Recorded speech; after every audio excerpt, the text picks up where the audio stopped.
10 Ekim'i unutma, unutturma. 10 Ekim'i unutma. 16 ay oldu. 116 aydır aynı yerdeyiz. 116 aydır barış için, demokrasi için, kardeşlik için, adalet için yürüttüğümüz mücadele devam ediyor. İşte bir hafta sonra tam bugün 17 Haziran'da mahkememiz var. 10 Ekim Gar katliamının firari sanıkları açısından mahkemesi var. Bu mahkeme pek çok açıdan önemli. 17 Haziran'daki bu mahkemeyi barış mücadelemizin önemli bir aşamasını, önemli bir kat ettiğimiz yol olarak görüyoruz. Mahkeme için çağrıda bulunmak istiyorum.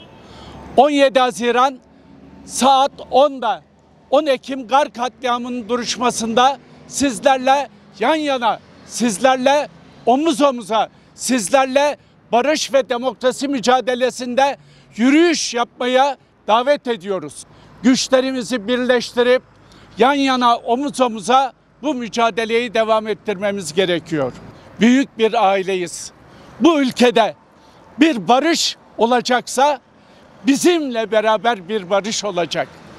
Adaleti olmayan bir barış, barış değil. Eşitliği olmayan, kardeşliği olmayan, yüzleşmesi olmayan, katliamları durdurmak için bir adım atmayan barış, barış değil. Biz öyle bir barışı reddediyoruz.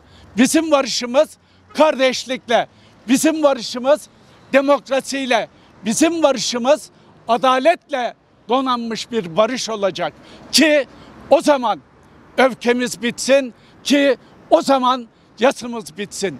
O zaman bu ülke kardeşlik ülkesi olsun, barış içinde yaşanacak bir ülke olsun.